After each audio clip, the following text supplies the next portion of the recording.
Dito sa probinsya, walang traffic, walang ingay, pero ang daming kwento. Simple lang ang buhay, gigising ka sa tunog ng manok, hihinga ng sariwang hangin, at makikita mo yung mga bagay na dati mong hindi napapansin. Dito hindi mo kailangan magmadali, hindi mo kailangan makipagunahan. Kasi dito sapat na yung meron ka.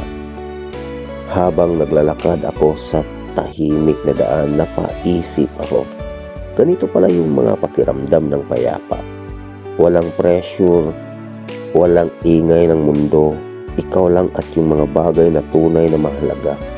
Minsan hindi mo kailangan ng maraming pera para sumaya. Kailangan mo lang bumalik sa lugar kung saan buo ka. Sa tagal kong nakatira sa city, akala ko normal lang yung pagod, stress, lungkot. Araw-araw gigising sa trabaho, pagod tapos ulit na naman. Hanggang sa napagod na ako, kaya umuwi ako sa probinsya.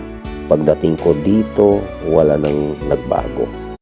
Tahimik pa rin, presko pa rin ang hangin. At nandito pa rin yung mga simpleng bagay na iniwan ko. Pero ako yung nagbago. Ngayon ko lang na-realize, hindi pala ako pagod sa trabaho. Pagod pala ako sa buhay na pinilit kong makasanayan. Dito sa probinsya, hindi mo kailangan magpanggap. Pwede kang huminga, pwede kang maging totoo.